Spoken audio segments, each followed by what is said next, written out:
Eh bien, mais avant que nous ne puissions passer à notre séance de prière, parce qu'aujourd'hui nous avons une séance de prière, euh, j'ai un message à donner à mes frères et à vous, mes sœurs, vous qui vivez dans les pays, dans des pays islamiques.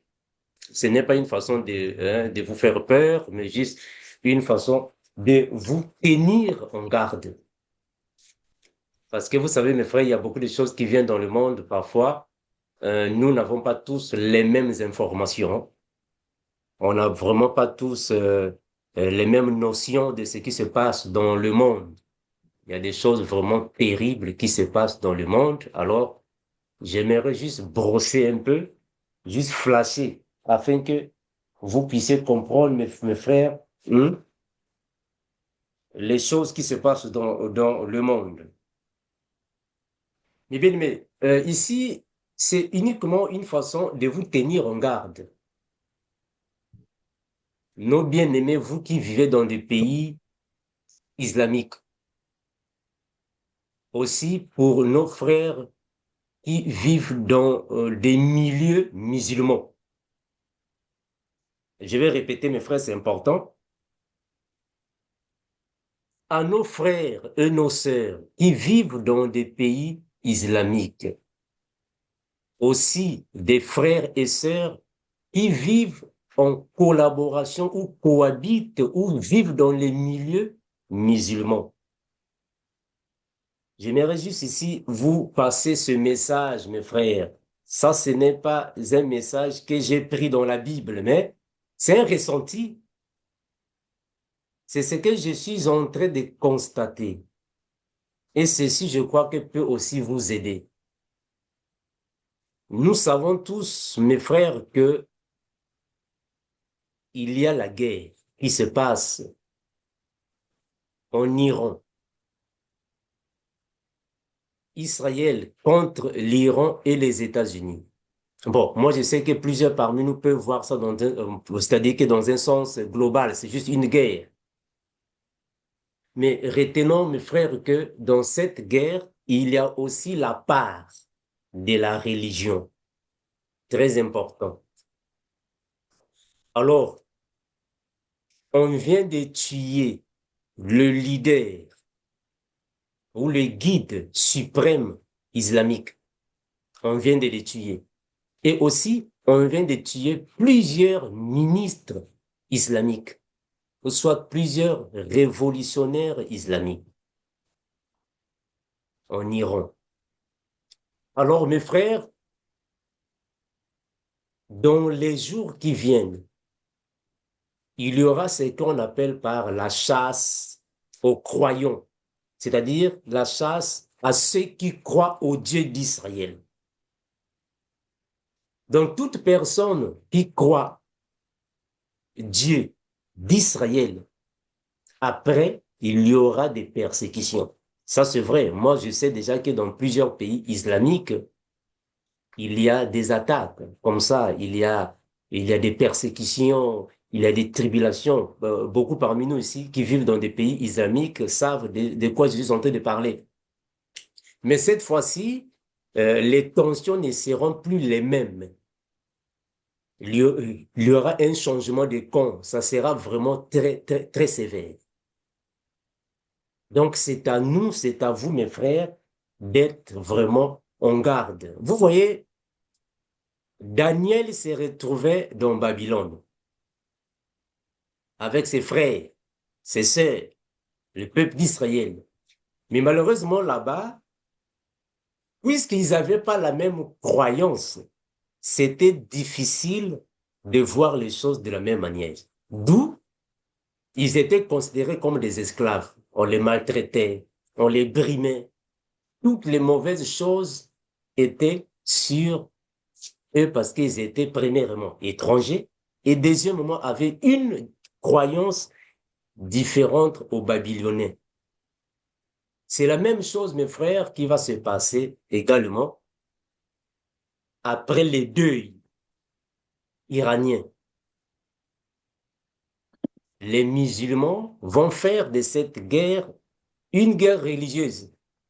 Ils vont alors inverter cette guerre dans le camp religieux. Il y aura maintenant des attaques. Ils vont maintenant persécuter. Ils vont rendre la vie difficile à tous ceux qui croient au Dieu d'Israël vivant dans leur pays. Très important. Pourquoi? Mais parce que c'est Israël qui a leur guide suprême. Vous voyez ce que je veux dire? Donc, leur guide suprême est tombé, alors les coupables, c'est Israël. Donc, toute personne qui est, qui est amie d'Israël est contre l'islam. Et vous savez, celui qui est ici, il se prend pour un chrétien. Il se prend pour un chrétien et c'est eux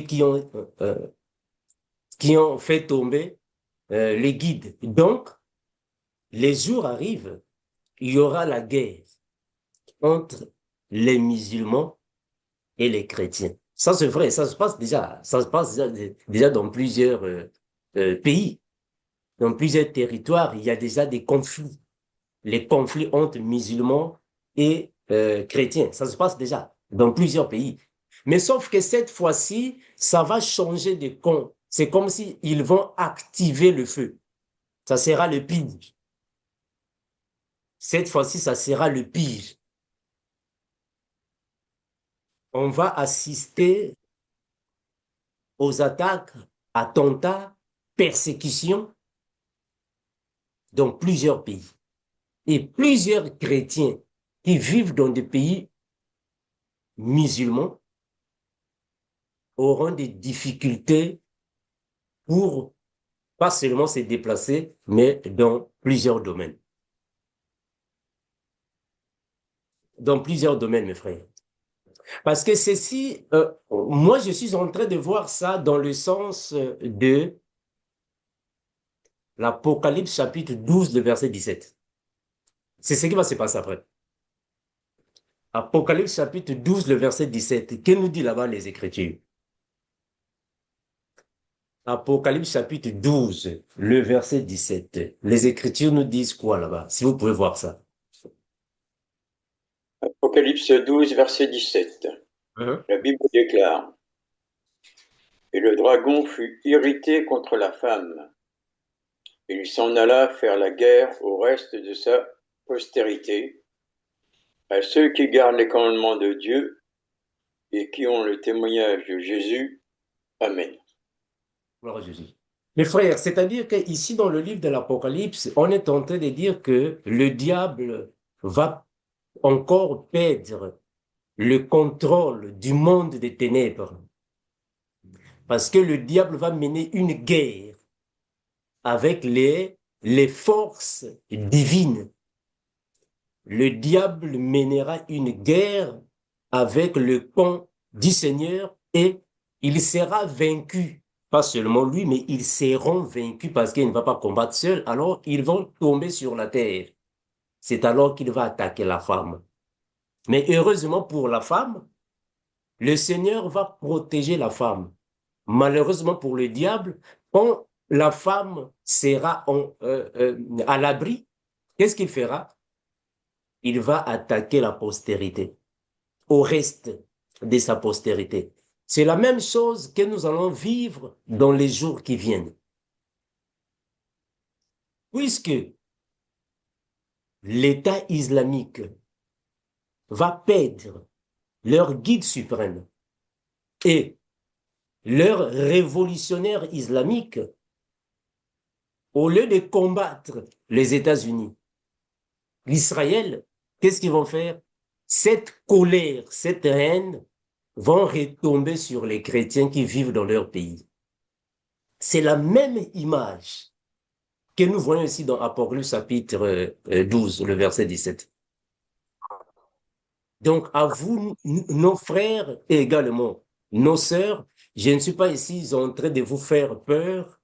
Je ne suis pas ici peut-être en train de vous déceptionner, mais je suis en train de vous tenir en garde afin que vous ne soyez pas surpris que dans les jours qui viennent, après que la guerre soit finie, nous allons affronter des choses vraiment terribles.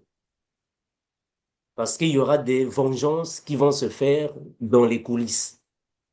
Ça sera de la même manière comme le frère Lot.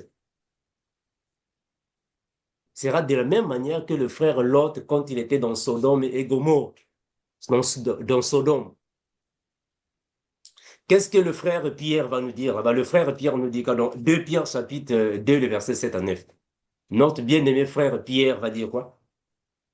2 Pierre 2, 7 à 9.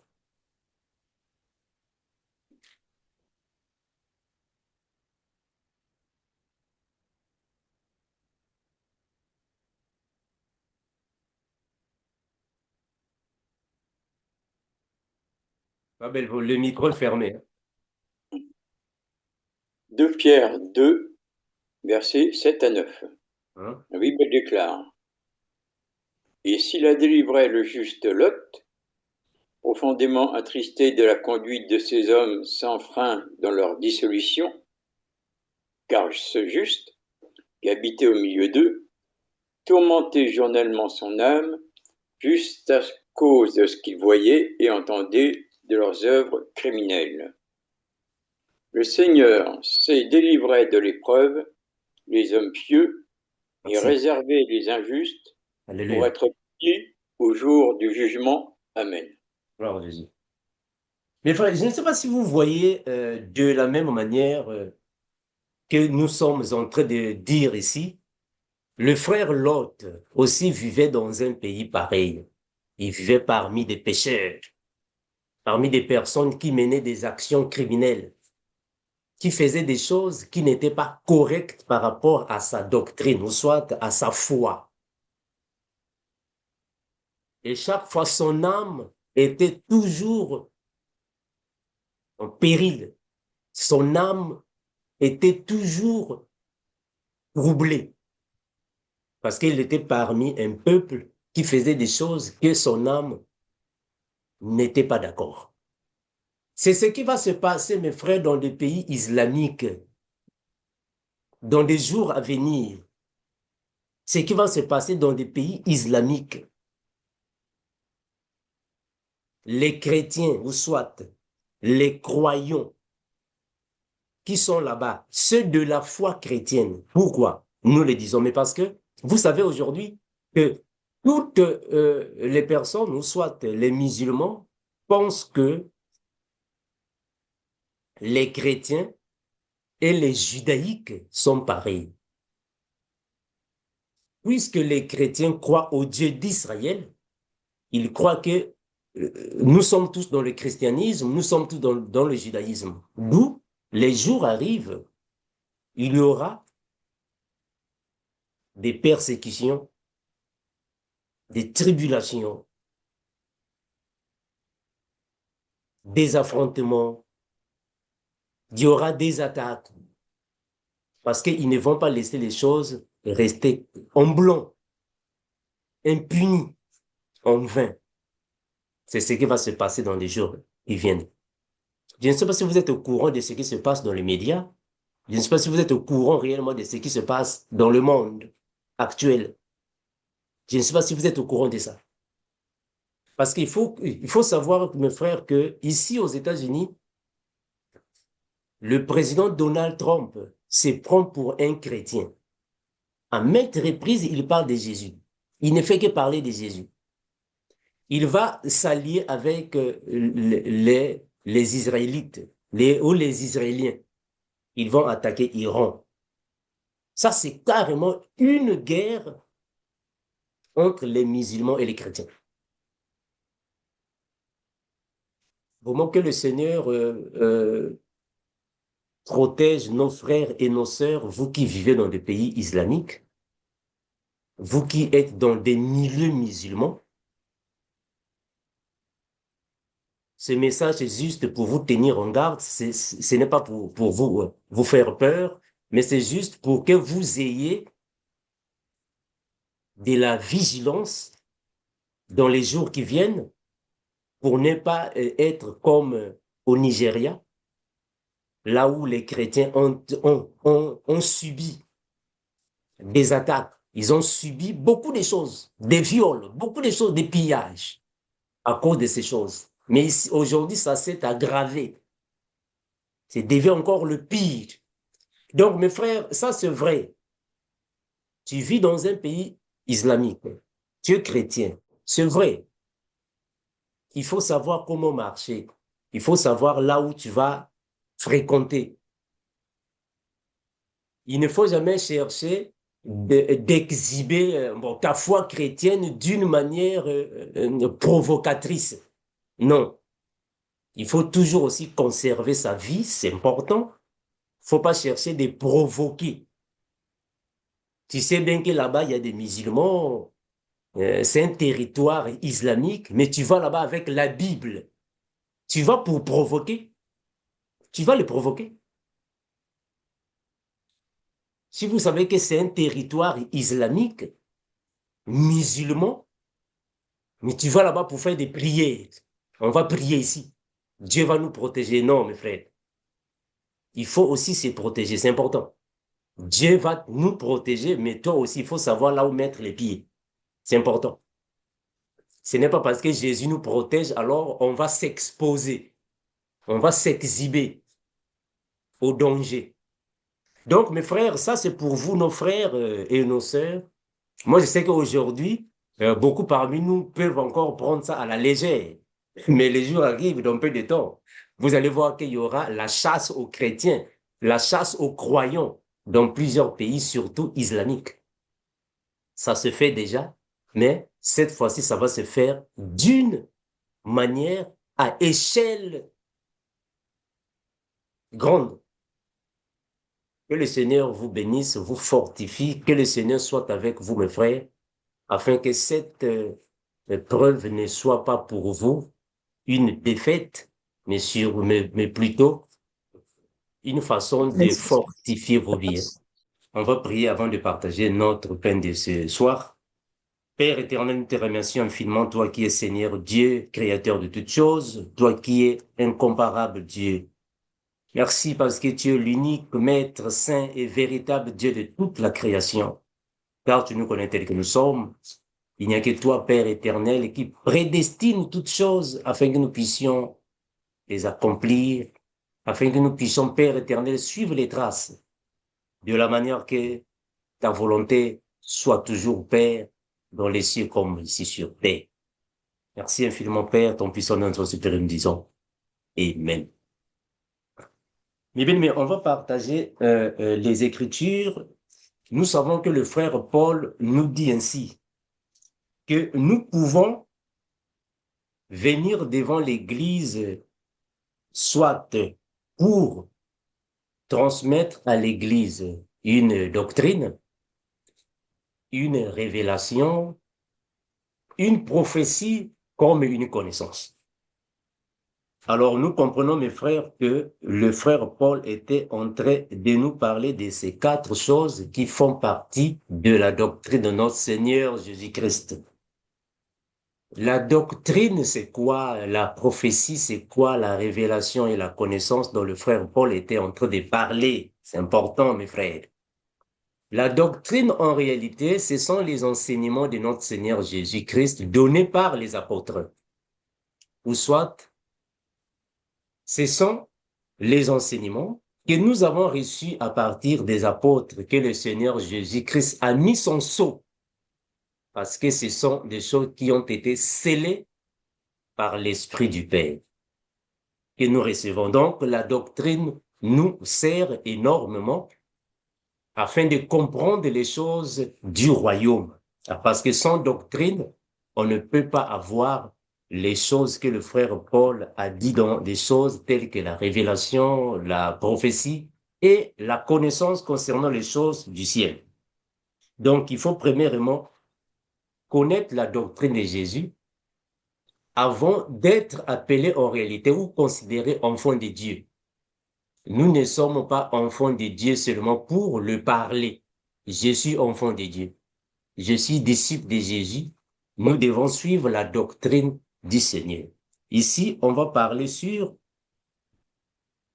le comportement d'un chrétien, le caractère d'un chrétien au milieu des païens. Comment est-ce qu'un chrétien peut-il se comporter au milieu des païens, au milieu de ceux qui ne connaissent pas la parole? Parce qu'en réalité, mes frères, comprenons d'abord que le mot païen, c'est un mot qui est de nos jours mal interprété parce qu'en réalité, un païen signifie tout simplement un non-juif. Une personne qui ne croit pas au Dieu d'Israël. Attention, quand nous parlons du Dieu d'Israël, on ne fait pas allusion au Dieu d'Israël. Israël que voici, qui croit au Dieu d'Hachem. Non, on parle du Dieu d'Israël, c'est-à-dire Jacob. Le Dieu d'Israël, le Dieu de Jacob, c'est-à-dire le Dieu créateur du ciel et de la terre. Pour nous, c'est le Seigneur Jésus-Christ. Donc, nous qui croyons au Seigneur Jésus-Christ. Nous sommes dans Jean chapitre 14, le verset 15. On va prendre ça. Jean 14, 15. Qu'est-ce que les Écritures nous disent? Jean 14, 15. Jean 14, 15. Quel est le comportement d'un enfant de Dieu face aux non-croyants? Jean 14, 15. Verset 15, Bible déclare. Si vous m'aimez, gardez mes commandements. Amen. Gloire à Jésus. Le Seigneur est en train de dire en réalité, si vous m'aimez, gardez mes commandements. Donc, par ici, mes frères, on comprend que celui qui aime Jésus-Christ, c'est lui qui garde les commandements de Jésus. Si quelqu'un ne garde pas les commandements de Jésus, donc il n'aime pas Jésus. Point final. Donc, on comprend ici qu'un disciple de Christ, c'est celui qui aime Jésus. Or, aimer Jésus, c'est quoi? Aimer Jésus signifie mettre en pratique sa parole. Donc, celui qui ne met pas en pratique la parole de Jésus n'est pas disciple de Jésus. C'est simple. Donc, on est disciple de Jésus quand on met en pratique la parole. Or, la parole de Jésus nous donne le comportement d'un enfant de Dieu, le caractère d'un enfant de Dieu. Donc, celui qui met en pratique la parole, c'est celui qui doit mettre en pratique également les enseignements que Jésus a donnés aux apôtres. Nous sommes dans 1 Pierre 2,12. 1 Pierre 2,12. Que dit le frère Pierre? 1 Pierre 2,12. 1 Pierre 2, verset 12. La Bible déclare. Ayez au milieu des païens une bonne conduite, afin que, là même où ils vous calomnient, comme si vous étiez des malfaiteurs, ils remarquent vos bonnes œuvres et glorifient Dieu au jour où il les visitera. Amen. Gloire à Jésus. Prends le verset 11, bien-aimé. Le verset 11. Verset 11. Bien-aimés, je vous exhorte, comme étrangers et voyageurs sur la terre, à vous abstenir des convoitises charnelles qui font la guerre à l'âme. Amen. Gloire à Jésus. Ça, sont les enseignements que le Seigneur Jésus va donner à ses apôtres et ils transmettent alors à l'Église. Le Seigneur a dit, celui qui m'aime garde les commandements. Donc ça, ce sont les commandements de Jésus. Le frère Pierre est en train de dire ici en réalité que nous devons nous abstenir de la nature, des désirs de la nature propre. Dans une autre version, les convoitises de la chair. On doit s'abstenir de ces choses. Devant les païens ou au milieu des païens, un chrétien doit avoir un comportement propre, un comportement décent, afin que les païens puissent glorifier le Seigneur. Bon, mais donc si tu t'habilles comme les païens, tu te comportes comme les païens, tu marches comme les pécheurs, donc tu n'es pas disciple de Jésus. Un disciple de Jésus, c'est celui qui fait la différence là où il se trouve. Donc, même sans dire aux gens que je suis disciple de Jésus, eux-mêmes, ils sauront que tu es disciple de Jésus, sans pourtant que tu puisses parler. Ce sont les œuvres qui vont parler.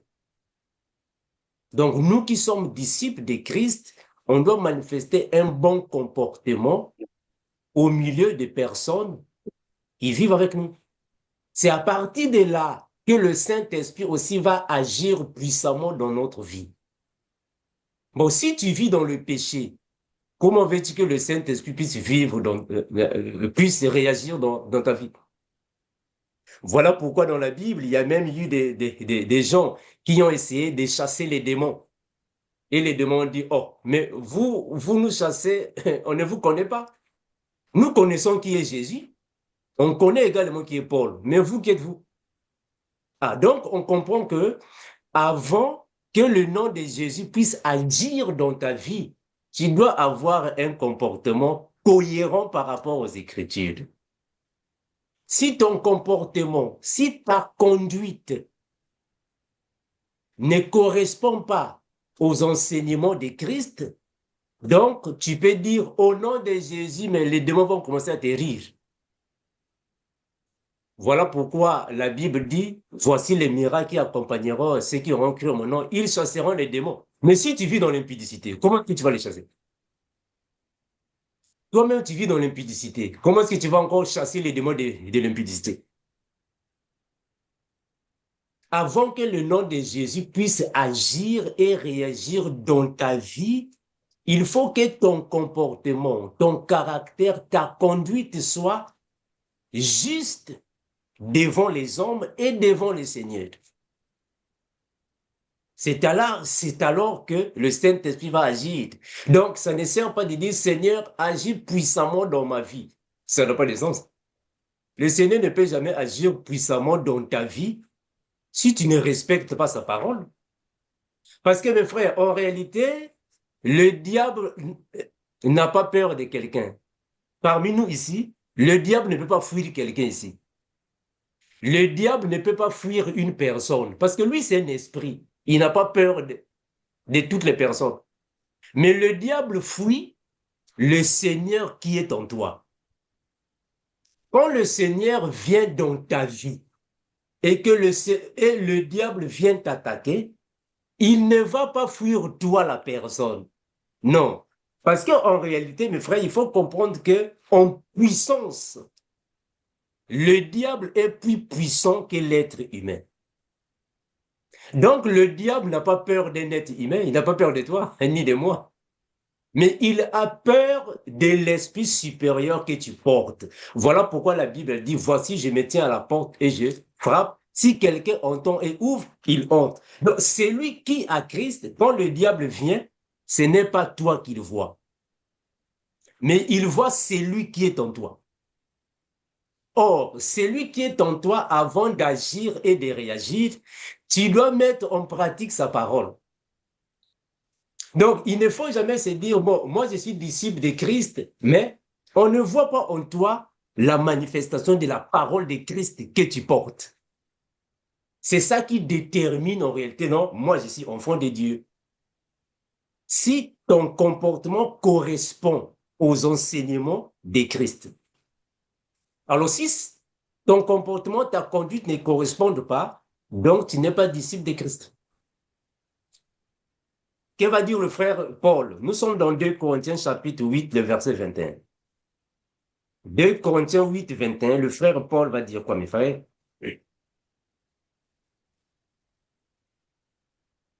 2 Corinthiens 8, verset 21. La Bible déclare, car nous recherchons ce qui est bien, non seulement devant le Seigneur, mais aussi devant les hommes. Amen. Voilà. Donc, non seulement devant le Seigneur, mais aussi devant les hommes.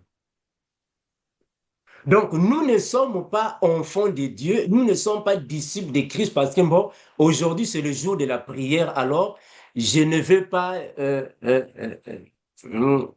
mettre les barrières. Non, mes frères. Un enfant de Dieu n'a pas un jour pour faire le bien, comme on faisait quand on était dans les églises protestantes. Si c'est le jour d'aller manger la Sainte Seine, bon, il faut bien se comporter parce que c'est le jour de manger la Sainte Seine. Non, frère. Un enfant de Dieu doit se comporter tous les jours, dans toutes les circonstances, de la même manière. Donc, devant le Seigneur, il faut être propre. Devant les hommes aussi, il faut être propre. Attention, ici, devant les hommes ne signifie pas dire réellement les hommes, mais c'est-à-dire le monde. Ceux qui sont dans le monde. Il faut être propre aussi devant les hommes.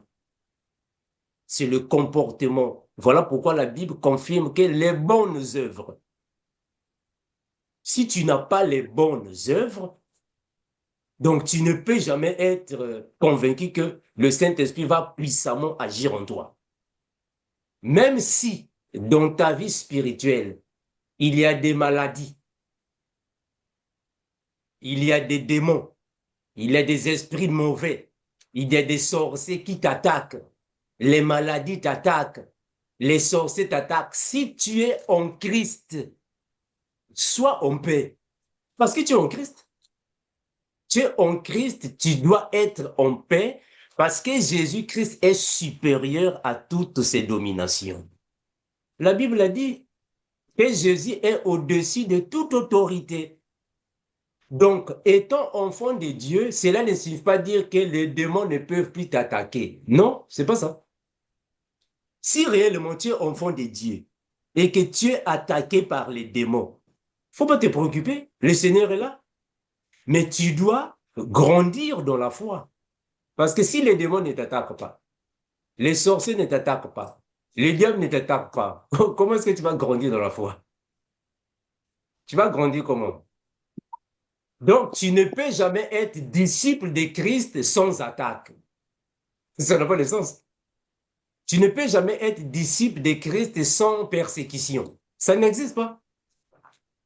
Tu ne peux pas être disciple de Christ sans tribulation, ça n'existe pas. Il faut qu'il y ait des attaques, des tribulations, des persécutions, des tentations, afin que tu grandisses.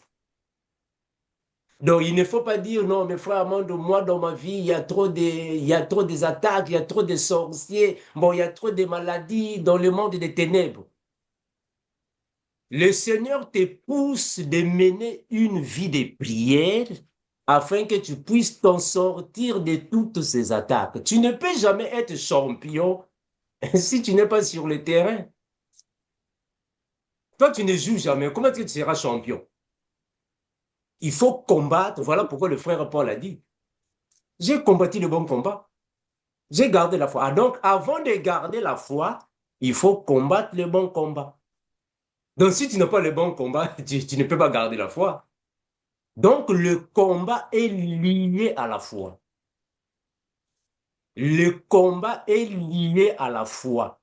Il n'y a pas de foi sans combat. Ça n'a pas de sens. Il n'y a pas de foi sans combat. Il n'y a pas de foi sans combat. Donc, un enfant de Dieu doit manifester les fruits de l'esprit. Il faut manifester ça. Voilà pourquoi on a toujours dit à tous nos frères et à toutes nos sœurs, si le Seigneur t'a donné les dons, ce n'est pas pour que tu les gardes. Manifeste ça. Il faut les manifester. Il faut manifester ces dons. C'est pour les mettre à l'épreuve, à travailler. C'est important. Éphésiens chapitre 2, le verset 3. Éphésiens 2, 3. Éphésiens 2, 3. Éphésiens 2, verset 3. La Bible déclare, nous tous aussi, nous étions de leur nombre, et nous vivions autrefois selon les convoitises de notre chair, accomplissant les volontés de la chair et de nos pensées, et nous étions par nature des enfants de colère comme les autres. Amen. Oh, Jésus. Mais le verset 4. Mais Dieu est riche en... Mais Dieu, qui est riche en miséricorde, à cause du grand amour dont il nous a aimés, nous étions morts par nos offenses, nous a rendus à la vie avec Christ. C'est par sa grâce que vous êtes sauvés. Amen. Frère Jésus. Donc, le frère Paul est tenté de confirmer en réalité que nous aussi, nous étions de leur nombre.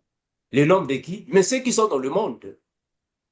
Ceux qui ne marchent pas conformément aux Écritures, à la parole, à la volonté de Dieu. Nous étions de leur nombre. Mais Dieu, qui est riche en miséricorde, en compassion, par son amour, il nous a mis à part. Il nous a donné la vie. Il nous a ressuscité. Ah, donc on comprend que celui qui ne met pas en pratique la parole du Seigneur, c'est un cadavre. Celui qui ne met pas en pratique la parole de Dieu, du Seigneur Jésus-Christ, c'est un cadavre. D'où un cadavre ne peut pas voir la manifestation du Saint-Esprit. Il ne peut pas vivre les merveilles de Dieu. C'est un cadavre. Il n'a pas la vie. Donc, même si tu appelais le nom de Jésus, Jésus, Jésus, ça ne va pas agir parce que tu es un cadavre. Il faut être en Christ. Or, en Christ, on manifeste les bonnes œuvres. Nous ne sommes pas disciples de Christ seulement pour parler. Bon, je suis disciple de Jésus. Oui, parler, c'est bon. Mais on doit voir ça. On doit voir ça. On doit voir ça. Tu es disciple de Christ par rapport à quoi? On doit voir ça. On doit voir réellement que tu es disciple de Christ par rapport à ta conduite, ta façon de parler, ta façon de vêtir. Donc, il faut qu'il y ait une différence. Voilà pourquoi les prophètes confirment. Désormais, vous verrez la différence entre ceux qui servent le Seigneur et ceux qui ne le servent pas. Il y a une différence. Un chrétien, c'est depuis la chevelure de sa tête jusqu'à la plante des pieds. On doit sentir que celui-là est un disciple de Jésus. Bon, si tu es une sœur en Christ et tu te mets encore en décolleté, on saura réellement que tu n'es pas notre sœur. Ça n'a pas de sens. Comment est-ce que tu es soi-disant notre sœur, mais tu vas dans les supermarchés en mini-jupe? Tu n'es pas notre sœur? Non, frère. Ça n'a pas de sens. Si réellement tu es un frère en Christ, tu vas dans les supermarchés en culotte. Ça n'a pas de sens, frère. Non. Celui qui est rempli du Saint-Esprit, même sa façon de s'habiller sera différent. Sera différent. Il va s'habiller d'une manière différente à tout le monde. Donc, il ne faut pas se dire, non, frère Armando, est-ce qu'ici dans la Bible, on a dit, non, celui qui a le Saint-Esprit te parlera. Il va te parler. Donc, on reconnaît un enfant de Dieu par sa conduite. Ce n'est pas par la confirmation de sa parole. Bon, moi, je suis enfant de Dieu. Ok, c'est bon. Tout le monde peut le dire. Mais on doit te voir sur le terrain. On doit te voir sur le terrain. Tu ne peux pas dire, bon, moi, je suis un grand nageur. Je peux nager toute une piscine, ça va. On doit te voir sur le terrain. C'est là qu'on reconnaît en réalité que vous êtes enfant de Dieu. C'est la même chose avec le prophète Élie. Le prophète Élie dit, bon, ça va. Moi, avant de confirmer que votre Dieu est puissant sur le terrain, il a pris les prophètes de Baal. Il les a mis là-bas. Bon, vous êtes les prophètes de Baal, mettez-vous là-bas. Moi, je vais mettre ici. Je vais voir entre votre Dieu et le mien, qui est le plus puissant. On doit vous voir sur le terrain. C'est ce que Jésus voulait dire, que celui qui m'aime, qu'il mette en pratique mes commandements. Donc, c'est par les commandements du Seigneur que nous avons cette confirmation réellement. Alors, celui-là, c'est un enfant de Dieu. C'est par sa conduite, sa façon de marcher, de parler, de faire les choses, de penser, de vêtir. C'est là qu'on sera réellement, c'est un enfant de Dieu. Il a l'Esprit de Dieu en lui. Mais si on ne voit rien, ce n'est pas parce que nous sommes ici réunis, on prie ensemble et que nous sommes tous des enfants de Dieu. Non, cela ne confirme pas être enfant de Dieu. Prier ne signifie pas dire que tu es enfant de Dieu. Non. Tout le monde peut prier. Les chrétiens aussi peuvent prier. Tout ce que nous faisons dans l'église, les démons peuvent faire ça. Est-ce que vous savez ça, mes frères? Le diable peut le faire, mais c'est dans le camp, le domaine de la sanctification. Ah là, le diable ne peut pas arriver là-bas. Parce que le diable ne va jamais mener la vie de sanctification, jamais. C'est là qu'on reconnaît un enfant de Dieu. Éphésiens chapitre 4, le verset 21 à 22. Éphésiens 4, 21 à 22.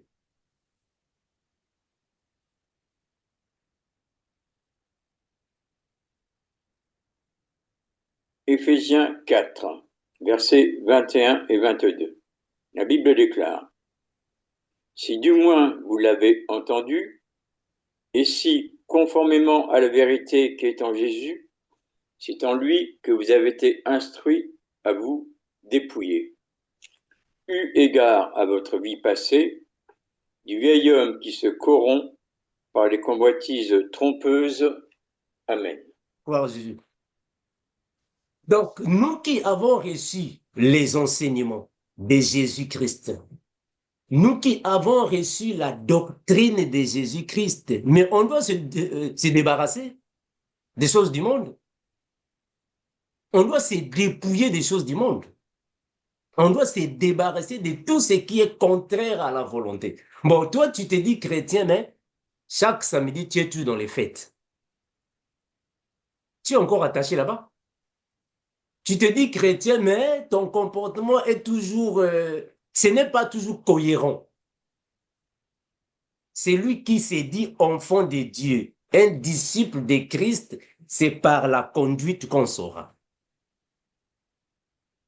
C'est par sa conduite qu'on saura réellement il est enfant de Dieu. Ce n'est pas par la confirmation verbale. Bon, moi aussi je suis.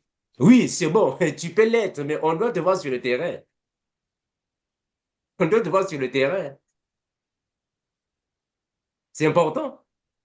Donc, mes frères, le Seigneur Jésus voulait confirmer en réalité que si réellement nous sommes ses disciples, si nous l'aimons, on doit pratiquer ce qu'il a dit. On doit mettre en pratique les commandements du Seigneur. C'est à partir de là que le Saint-Esprit habitera en nous. Le Saint-Esprit ne peut jamais habiter dans un corps impur. Ça n'a pas de sens. Un corps impur est un corps malade, un corps sale. Le Saint-Esprit est propre. Qu'est-ce qu'il viendra faire dans la saleté? Il ne peut pas venir là-bas. Celui qui est dans le péché, dans l'iniquité, est sale. Le Saint-Esprit ne peut pas venir là où il y a la saleté. Il faut être propre afin que ton corps soit un temple de Dieu, du Saint-Esprit. Sans cela, le Saint-Esprit ne peut pas habiter en toi. Et celui qui est habité par le Saint-Esprit, c'est comme une lumière. Pas comme une lumière, c'est une lumière parce qu'on doit te mettre sur la montagne. Tu dois briller. Voilà pourquoi Jésus a dit, mais vous êtes la lumière du monde. Bon, maintenant, toi, tu es une lumière, mais on ne voit pas l'éclat. On ne voit pas ton éclat. Maintenant, tu es lumière par rapport à quoi? Hein, mes frères? Tu es lumière par rapport à quoi si on ne voit pas l'éclat? On ne voit pas réellement... nous devons voir ça. C'est très important. Une ville située sur la montagne doit briller afin que nous puissions sentir réellement ici, il y a la vérité, il y a la lumière. Donc le Seigneur met en nous un don ou des dons. Le Seigneur met en nous la lumière. Il faut que cette lumière brille. Bon, si cette lumière ne brille pas, c'est qu'il y a un problème. C'est qu'il y a un problème. C'est ça en réalité, mes frères, que le Seigneur veut que nous soyons. Ça, c'est la doctrine du Seigneur Jésus. Ça, c'est sa doctrine. Personne ne peut suivre le Seigneur Jésus, mais comme la femme de Lot. Tu regardes toujours derrière. Tu regardes toujours derrière. Non. On ne peut jamais suivre le Seigneur Jésus et se comporter comme la femme de Lot. Tu vas de ce côté, mais tu as toujours le regard derrière. Ça n'a pas de sens. Donc, celui qui est ton Christ, il doit manifester en réalité ce que Christ a mis en lui. Il doit aller de l'avant et jamais retourner. Tu vas, tu retournes. Non, non, ça n'a pas de sens. Nous qui sommes déjà mis à part, on ne peut plus regarder derrière. Les choses anciennes sont déjà passées, donc on doit vivre en nouveauté de vie. Il faut qu'il y ait alors une nouveauté de vie et on va avancer. Il faut que la lumière luise. Les gens doivent voir ça. Et on avance. Ça, c'est la doctrine du Seigneur Jésus. Jésus veut que nous puissions vivre de cette manière. On va lire le dernier passage, Romains 12, 17. Lisons notre dernier passage, Romains 12, 17.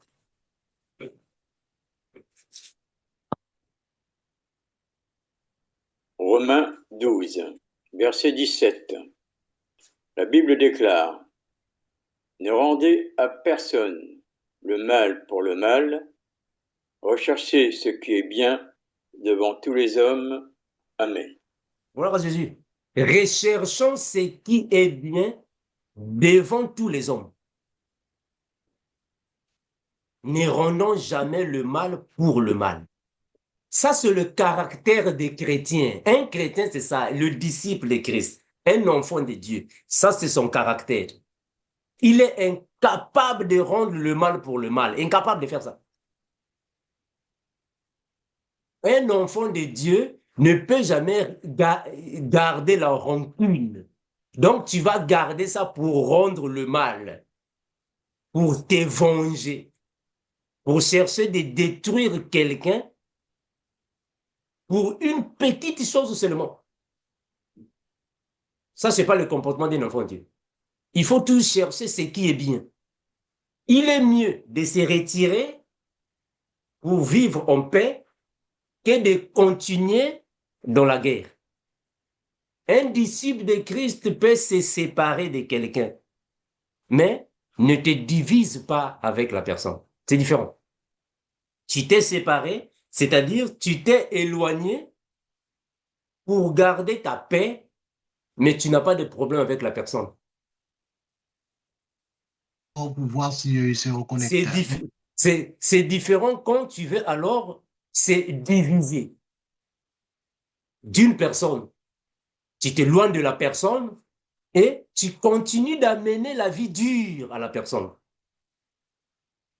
Tu continues de parler de la personne partout là où tu vas. Bon, moi, je lui avais fait ceci, cela. Lui, non, non, non, non, non. Tu l'as fait du bien, il t'a fait le mal, fini. Garde ta position, éloigne-toi. Laisse-le continuer de faire le mal. Toi, garde ta position. Toi, tu es chrétien, non? Garde ta position. Donc ça, c'est le comportement d'un enfant de Dieu. Voilà pourquoi Jésus a dit, je vous envoie comme des brebis, mais au milieu des loups. Toi, tu es brebis. Brebis, tu ne peux pas chercher de mener la vie dure au loup. Ça, c'est le comportement d'un enfant de Dieu. Ça, c'est la doctrine de Jésus-Christ. On est disciple de Jésus-Christ afin de garder la conduite que Jésus nous a montrée. C'est à partir de là qu'on saura réellement que nous sommes disciples de Jésus-Christ. Père, merci infiniment pour ta parole, pour ta doctrine, car il n'y a que toi qui nous aide de la mettre en pratique. Sans toi, nous ne pouvons rien faire. Merci pour la lumière que tu as donnée à tes enfants afin que cette lumière puisse luire dans ce monde et que les œuvres des ténèbres soient dévoilées. Merci infiniment, Seigneur Jésus-Christ, de ce que tu gardes tes enfants partout là où nous sommes, mes frères et mes sœurs, entre tes puissantes mains. En toi, nous avons toute notre espérance. que le règne, la puissance, la gloire et toutes les actions des grâces reviennent à toi seul d'éternité en éternité en disant Amen. Nous passons la parole au frère Guy Philippe. Frère Guy Philippe, après nous allons prendre quelques questions s'il y a des frères qui sont concernés pour cet avertissement, pour dire comment est-ce que vous pouvez vivre parmi ce peuple. Mon frère Guy. Merci, mon frère, mon Dieu, sois béni. Bonjour à tous mes bien-aimés. Avant de passer à notre temps de prière que nous avons, bien sûr, le dernier dimanche de chaque mois et le premier dimanche du mois suivant, sans plus tarder, nous allons passer à la prière, mes bien-aimés, et que nous souhaitons à notre sœur qui vient d'intégrer le GIEC la cordiale et bienvenue au sein de l'Église. Que Dieu la bénisse. Et je vais rappeler certaines consignes quand même que vous connaissez très bien et bien aimées. Donc, vous devez avoir une tenue correcte dans la maison de Dieu. Donc, tout ce qui est débardeur, vous savez très bien qu'il ne faut pas que vous les portiez. Avoir une tenue décente. Les sœurs doivent avoir un foulard aussi sur la tête. Et puis, pour les hommes, pas de coiffe, donc chapeau et autres, hein, casquette et autres. Donc, c'est pas dans l'église, mes bien-aimés. Donc, ayons la crainte devant la face de notre Dieu. Et j'aurais souhaité introduire ce moment de prière avec un verset dans le psaume 34 au verset 4. Prenons la parole de Dieu. Psaume 34, verset 4. Je lis la parole de Dieu au nom de Jésus. Exaltez avec moi l'Éternel, célébrons tous son nom. Et donc, nous devons exalter le Seigneur Jésus-Christ. C'est ce que dit le psalmiste. Exaltez avec moi le Seigneur Jésus et nous devons célébrer son nom. Après ce petit cantique, nous allons passer à la prière. Exaltez le Seigneur, exaltez le Seigneur, prosternez-vous, adorez-le, prosternez-vous, adorez-le. Saint est notre Dieu, Saint est notre Dieu, prosternez-vous, adorez, prosternez-vous, adorez, Saint est notre Dieu. Nous t'exaltons, Seigneur, nous t'exaltons, Seigneur, prosternons-nous, adorons-le, prosternons-nous, adorons-le. Saint est notre Dieu, Saint est notre Dieu. Prosternons-nous, adorons. Prosternons-nous, adorons. Saint est notre Dieu. Je t'exalte, Seigneur. Je t'exalte, Seigneur. Prosterné, je t'adore. Prosterné, je t'adore. Saint est notre Dieu. Saint notre Dieu. Prosterne-nous maintenant devant notre Dieu qui est saint, et nous allons adorer. Père éternel, nous nous prosternons devant ta divine et sainte face, Seigneur, parce que c'est toi qui es Dieu. Tu es l'unique et le vrai Dieu. Tu es assis sur le trône, Seigneur. Seigneur, nous te remercions encore pour cette grâce que nous as accordée, Seigneur. Oh Seigneur, merci Seigneur Jésus pour la croix, Seigneur. Oui, tu as triomphé, Seigneur. Oh mon Dieu, de la croix, Seigneur, parce que le tombeau ne t'a pas retenu, Seigneur. Oh Seigneur, tu es sorti plus que vainqueur. Alors en ce jour, Seigneur, nous savons que nous prions un Dieu qui est vivant, un Dieu qui est ressuscité. Seigneur, nous élevons ton beau et ton saint nom parce que, Seigneur, tu es digne, Seigneur Jésus-Christ, d'être adoré, Seigneur. Oui, en ce jour, Seigneur, nous sommes réunis ensemble, Seigneur. L'Église est réunie pour pouvoir, Seigneur, prier ensemble, mais nous avons les regards fixés sur toi, Seigneur. En ce jour, c'est avec foi, Seigneur, que nous faisons monter vers toi nos prières, nos actions de grâce, parce que nous savons, Seigneur Jésus-Christ, mon Dieu, que tu es un Dieu. Tu es un Dieu, Seigneur, qui entend, tu es un Dieu qui répond, Seigneur, mais aussi, Seigneur Jésus-Christ, mon Dieu, tu es un Dieu. Tu es un Dieu, Seigneur Jésus, mon Dieu, qui est au milieu de nous. Oui, quelqu'un est ici. Quelqu'un est ici au milieu de nous. Nous savons que c'est Jésus, notre Seigneur et notre Dieu. Que toute la gloire te revienne, Père, dans le nom merveilleux et glorieux de notre Seigneur Jésus. Nous avons prié. Nous allons remercier le Seigneur Jésus en cette journée pour cette grâce qu'il nous a accordée, pour le souffle de vie qu'il nous a donné. Oui, comme dit le psalmiste, et comme dit Ésaïe plutôt, Ésaïe 38, verset 16, Seigneur, si je respire encore, c'est parce que tu m'as donné la vie. Prions le Seigneur. Père éternel, merci ce matin encore, Seigneur, pour cette grâce que tu nous as accordée. Seigneur, merci pour le souffle de vie que tu nous as donné. Seigneur, si en cette journée, nous avons le mouvement et l'être, c'est parce que, Seigneur Jésus, mon Dieu, tu l'as voulu. Merci de nous avoir gardés, de nous avoir protégés en cette journée, Seigneur. Et merci encore, Seigneur, d'avoir permis que nous soyons tous réunis ensemble ce soir dans ta maison, Seigneur, dans un lien d'amour. Et ce lien d'amour, c'est toi, Seigneur. Béni soit ton Seigneur. Dans le nom de Jésus, nous avons prié. Nous allons prier maintenant pour le GIEC.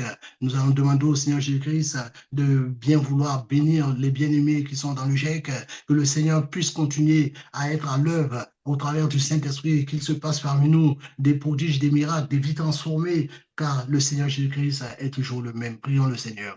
Père éternel, nous te louons, nous te bénissons, Père. Père, nous savons, Seigneur Jésus, que cette œuvre, Seigneur, elle a commencé avec toi, Seigneur. Nous savons que cette église, Seigneur, oh Seigneur, c'est toi qui es le centre, Seigneur Jésus, de cette église, tu es la tête. Nous, nous sommes les membres, Seigneur. Alors en ce jour, Seigneur, nos regards sont fixés vers toi. Oui, ta parole déclare, Seigneur, que les bénédictions de l'Éternel se renouvellent chaque matin et que la bénédiction de l'Éternel n'est suivie d'aucun chagrin. Alors en ce jour, Seigneur, merci de répandre ta bénédiction sur ton peuple. Bénis tes rachetés, bénis ton héritage, Seigneur. Seigneur, nous te prions ce soir, Seigneur, afin que, Seigneur, nous puissions voir le Saint-Esprit à l'œuvre au milieu de nous, qu'il se passe, Seigneur Jésus-Christ, mon Dieu, de grandes choses au milieu de nous, parce que tu fais de grandes choses, Seigneur. Que le Saint-Esprit, Seigneur Jésus-Christ, mon Dieu, se manifeste au milieu de nous, Seigneur, qu'il y ait des guérisons, des vies transformées, Seigneur, au milieu de nous, qu'il y ait également, Seigneur, de nouvelles naissances, parce que ça aussi nous le croyons, Seigneur, parce que, Seigneur Jésus-Christ, mon Dieu, tu es à l'œuvre, Seigneur, au milieu de nous. Béni soit ton Seigneur, Père, dans le nom merveilleux, glorieux de Jésus, nous avons prié. Nous allons prier maintenant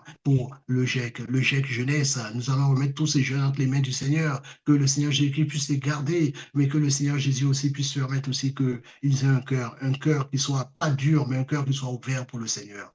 Prions le Seigneur. Béni sois-tu, Père éternel. Oh Jésus, tu fais encore, Seigneur Jésus, de belles choses, Seigneur. Seigneur, ces jeunes qui sont là dans le GIEC jeunesse, ces jeunes hommes, ces jeunes femmes, Seigneur, nous les remettons entre tes mains, Seigneur. Et nous te demandons ce soir, Seigneur, de bien vouloir, Seigneur Jésus, de les garder, mais aussi, Seigneur Jésus, de les protéger, Seigneur. Nous te demandons également, Seigneur, dans leurs études, de bien vouloir être avec eux, afin que, Seigneur Jésus, ne puisse pas, Seigneur Jésus, oh mon Dieu, prendre, Seigneur Jésus, un autre chemin, Seigneur, mais qu'ils puissent rester, Seigneur Jésus, malgré l'enseignement qu'il leur a donné, attachés à toi. Bénis-les, Seigneur, et merci de leur donner un cœur, Seigneur, qui ne soit pas, Seigneur Jésus, un cœur, Seigneur Jésus, qui soit, Seigneur, indifférent, mais que ce cœur qu'ils ont, Seigneur Jésus, oh mon Dieu, soit, Seigneur Jésus, tourné vers toi, Seigneur. C'est vrai que parmi eux, il y en a, Seigneur, qui ont des cœurs qui sont durs, mais toi, Seigneur Jésus, oh mon Dieu, tu fais tout à merveille. Alors nous te demandons, Seigneur Jésus, de bien vouloir toucher leur cœur, de permettre, Seigneur Jésus, oh mon Dieu, qu'ils puissent rester attachés à toi, et que, Seigneur Jésus-Christ, je puisse, Seigneur, au travers, Seigneur, des messages de l'enseignement que tu leur as donné, qu'ils puissent un jour, Seigneur, oh mon Dieu, faire, Seigneur, demi-tour avec le monde et se tourner vers toi et te donner, Seigneur Jésus, leur vie, Seigneur. Parce que, Seigneur Jésus-Christ, mon Dieu, il n'y a rien de plus important, Seigneur, pour eux, si ce n'est que, Seigneur Jésus, de te donner leur vie. Nous te louons, nous te bénissons pour cela. Dans le nom de Jésus, nous avons prié. Nous allons prier maintenant pour les prédicateurs du GIEC. Prions le Seigneur. Père éternel, te remettons le prédicateur du GIEC. Te demandons, Seigneur Jésus, non seulement, Seigneur Jésus, de les bénir, mais également, Seigneur Jésus, oh mon Dieu, de leur donner de nouvelles opportunités, Seigneur, la disponibilité également, pour que, Seigneur, ils restent toujours, Seigneur, à ton service. Nous te demandons, Seigneur Jésus, également, de permettre, Seigneur, que également dans l'Église, l'œuvre qu'ils sont en train de faire, Seigneur, parce que c'est toi qui les as appelés pour faire cette œuvre, que cette œuvre, Seigneur Jésus-Christ, mon Dieu, soit, Seigneur, une œuvre, Seigneur Jésus, qui soit, Seigneur Jésus-Christ, pas, Seigneur, pesant pour eux, que ce soit une œuvre, Seigneur, qui soit pas, Seigneur, une œuvre également auquel, Seigneur, ils se sentent, Seigneur Jésus, mon Dieu, dans la difficulté, non, Seigneur, mais avec toi, Seigneur Jésus-Christ, mon Dieu, nous savons, Seigneur Jésus, que lorsque nous te les avons remis, Seigneur, entre tes mains percées, toi, tu vas agir, Seigneur, tu vas agir, Seigneur, tu vas permettre, Seigneur Jésus, qu'ils puissent avoir, Seigneur, un temps à mettre à part pour pouvoir, Seigneur, s'occuper, Seigneur, de la maison de Dieu. Père, nous te prions dans le nom de Jésus. Nous allons prier maintenant pour le frère Armando. Nous allons le remettre entre les mains du Seigneur. Prions le Seigneur.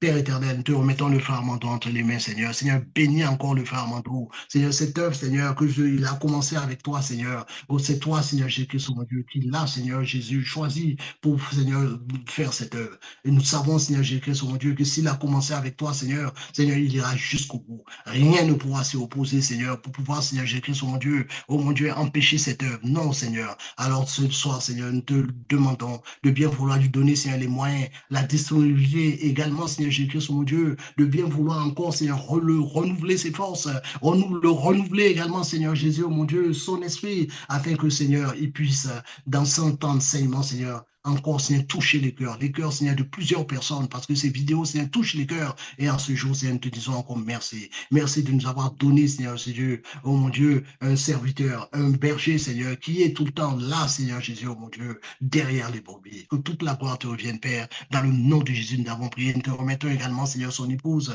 Merci de bénir son épouse, Seigneur, Seigneur. Oh, merci également, Seigneur, de permettre, Seigneur, que son épouse, Seigneur Jésus-Christ, oh mon Dieu, puisse continuer, Seigneur, oh mon Dieu, à être, Seigneur, à ses côtés et à être toujours, Seigneur Jésus, oh mon Dieu, disponible pour que, Seigneur, lorsque, Seigneur, son mari puisse demander à ce qu'elle soit avec lui, Seigneur, pour l'accompagner dans cette heure, qu'elle soit, Seigneur Jésus, mon Dieu, Seigneur, avec joie, Seigneur, qu'elle le fasse avec joie, que toute la gloire te revienne, Père, béni soit ton Seigneur. Au nom de Jésus, nous avons prié. Nous allons prier maintenant également pour tous les serviteurs de Dieu que tu as appelés dans l'Église afin qu'ils puissent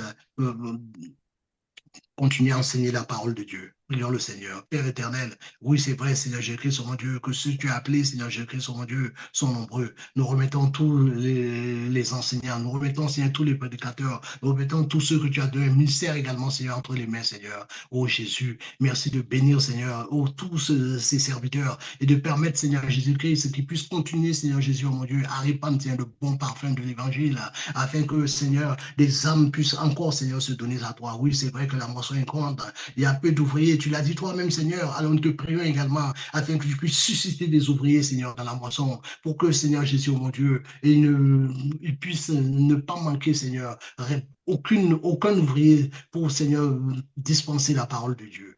Béni sois-tu, Père. Au nom de Jésus, nous avons prié. Nous allons prier maintenant pour les familles. Et nous allons prier pour les bien-aimés qui sont en couple, nos frères, nos sœurs qui sont en couple, de façon à ce que non seulement Dieu puisse permettre qu'il y ait l'amour dans les couples, le mari puisse aimer sa femme, la femme puisse aimer son mari également. Nous allons prier aussi pour les couples qui connaissent des moments difficiles, ceux dont, bien sûr, l'adversaire essaie de tout faire pour pouvoir les séparer. Mais en ce soir, nous allons demander au Seigneur Jésus, là où il y a l'incompréhension, de mettre la compréhension, et là où également, eh bien, oui, il y a également un esprit de dispute, que cet esprit soit chassé dans le nom de Jésus-Christ.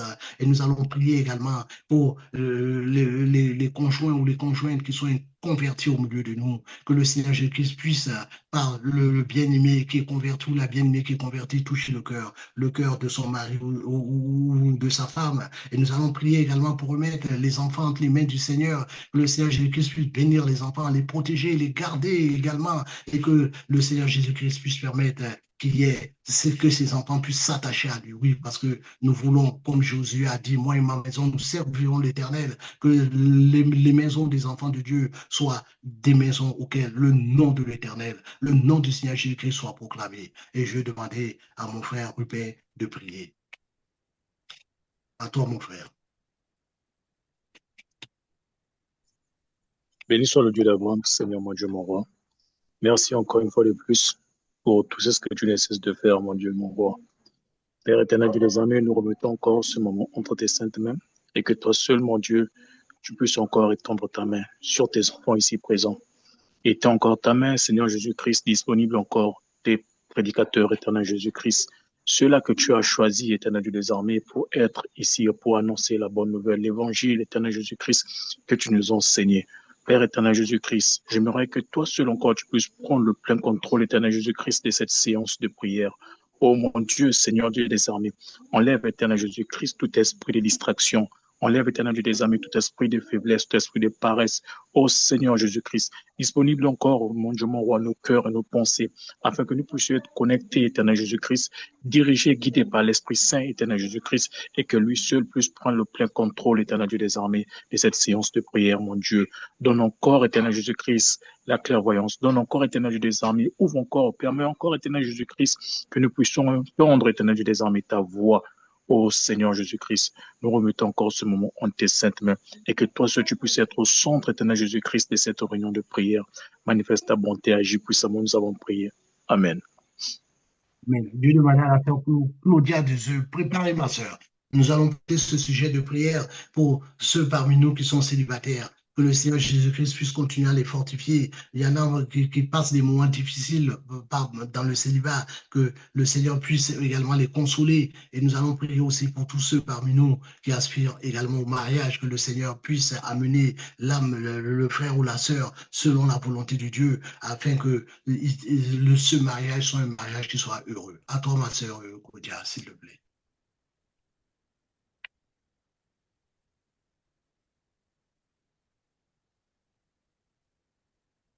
Sinon, ma sœur Maria, tu peux porter cette requête, s'il te plaît?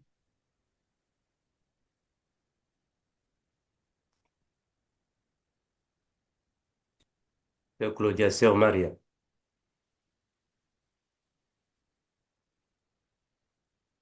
Je demandais à ma sœur Delphine, s'il te plaît, ma sœur Delphine, porte cette requête, s'il te plaît.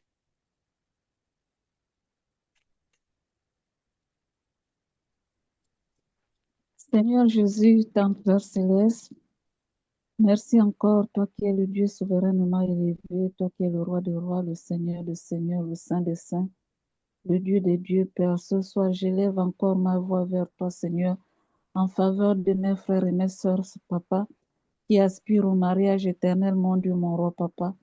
Père éternel, c'est toi qui institues le mariage. Tu as dit dans ta parole qu'il n'est pas bon que l'homme soit seul. Père éternel, je t'en supplie, éternel, mon Dieu, mon roi, Papa.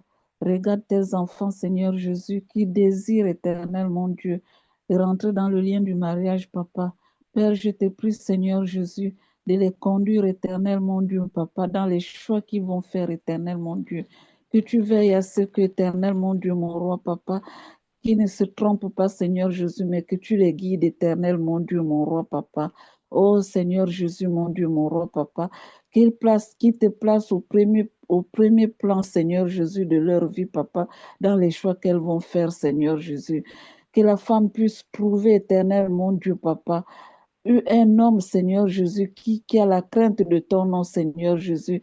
Un homme qui t'aime, un homme, Seigneur Jésus, qui obéit à ta parole et à tes commandements, Seigneur. Et que ça soit aussi la même chose pour la sœur, Père éternel. Que les deux regardent vers une même direction, Seigneur Jésus. Qu'ils aient un même esprit, un même Dieu, une même foi, Papa. Qu'ils méditent ensemble, éternel, mon Dieu. Et Seigneur, que tu puisses leur donner des enfants, Seigneur Jésus, qui vont aussi obéir à ta parole, que tu leur donnes la sagesse, l'intelligence, Seigneur Jésus, afin qu'ils puissent, éternel mon Dieu, enseigner leurs enfants, Seigneur Jésus, ta parole, que leurs enfants grandissent, Seigneur, dans les voies du Seigneur éternel, mon Dieu. Oh Seigneur Jésus, je t'en supplie, éternel, mon Dieu, mon roi, Papa. Tu es un Dieu d'amour. C'est toi qui connais ce qui est bien et meilleur pour nous, Papa. C'est toi qui connais l'homme qui est bien pour nous. C'est toi qui connais la femme qui est bien pour nous, Seigneur Jésus. Conduis tes enfants, Papa. Conduis-les, Seigneur Jésus. Donne-leur un esprit de discernement, Seigneur Jésus, afin qu'ils puissent faire le bon choix, Papa. Que ton nom soit glorifié à jamais. Au nom puissant de Jésus-Christ que j'ai ainsi prié. Amen. Nous allons prier maintenant pour le groupe d'intercesseurs que le Seigneur Jésus puisse continuer à les bénir, à les fortifier, qu'ils soient toujours, ils aient la disponibilité, qu'ils soient toujours à leur poste, comme Ababu qui était sur la tour, et que nous allons aussi prier pour tous les bien-aimés parmi nous qui passent par des moments difficiles, qui sont malades, qui sont désespérés, qui sont fatigués, lassés. Mais en ce soir, que nous gardons les regards fixés sur le Seigneur, nous crions à lui et nous savons que le Seigneur Jésus va agir. Je demandais à ma sœur Elise de prier après ce petit cantique. Je n'ai que toi, Seigneur, je n'ai que toi. Je n'ai que toi, Seigneur, je n'ai que toi. Il n'y a que toi, Seigneur, il n'y a que toi.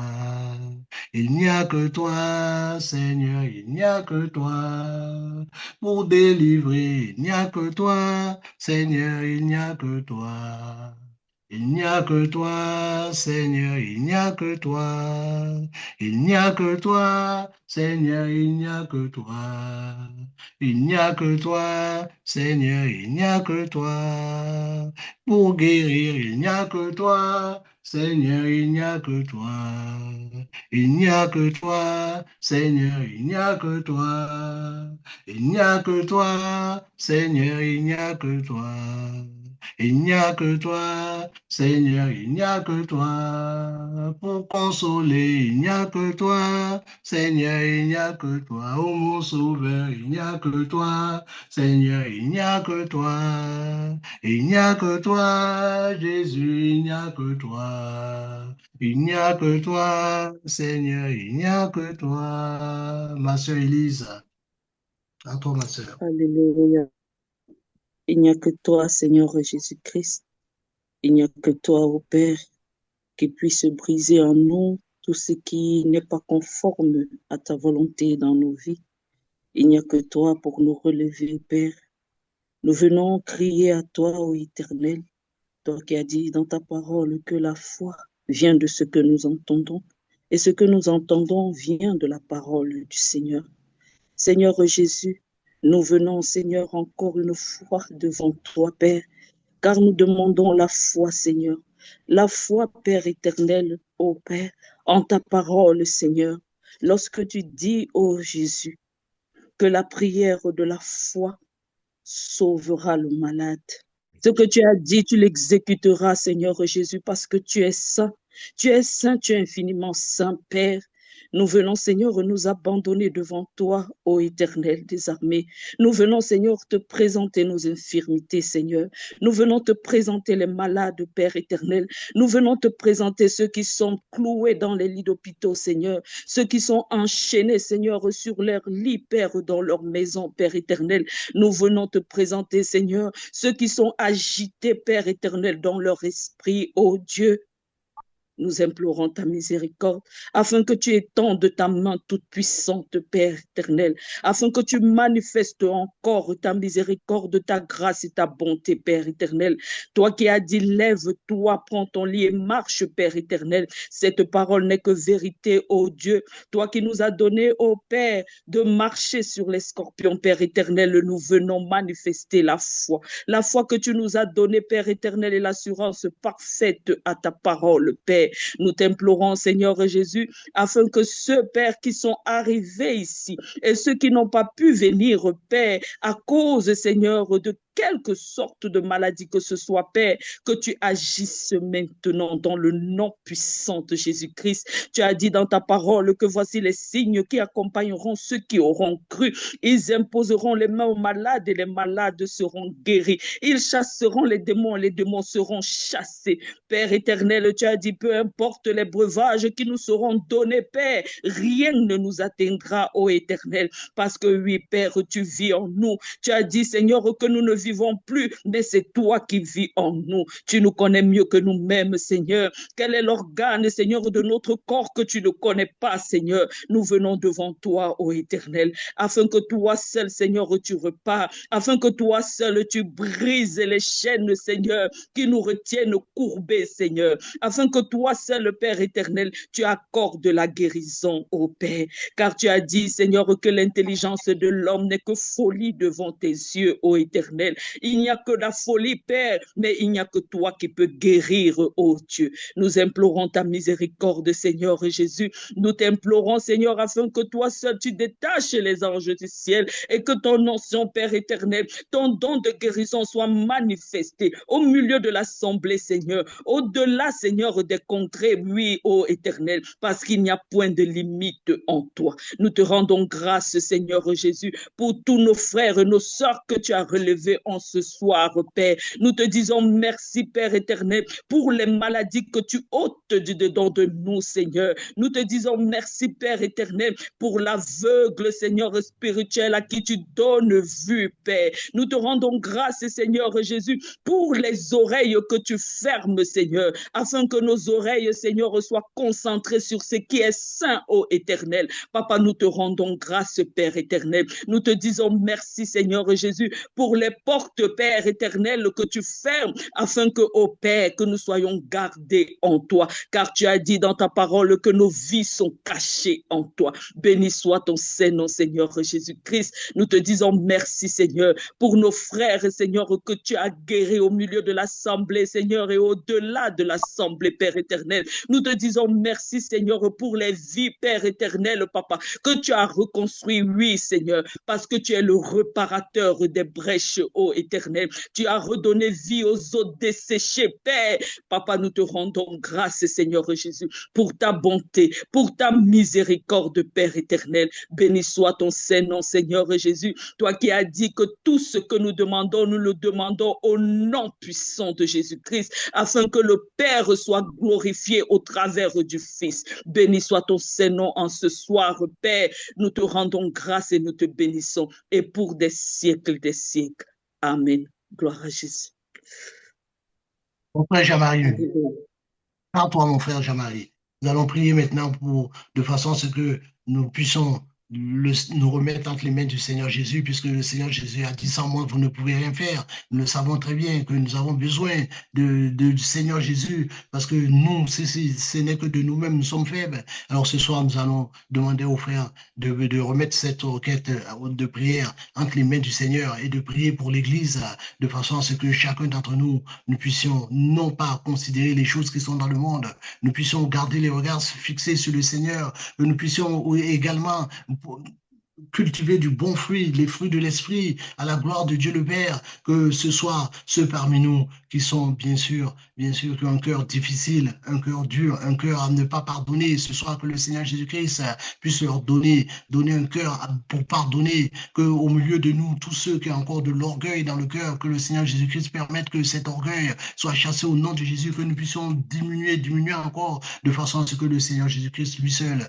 puisse augmenter au-dedans de nous. Et nous allons prier aussi le Seigneur, de façon à ce que chacun d'entre nous, nous puissions continuer à marcher dans la sanctification, comme il est écrit, sans la sanctification, nul ne verra le visage du Seigneur, dans Hébreux 12 au verset 14. Alors ce soir, nous ne pouvons que nous remettre entre les mains du Seigneur, parce que bien sûr, nous savons que de nous-mêmes, sans le Seigneur, nous n'allons pas y arriver, mais avec le Seigneur, nous allons continuer cette marche.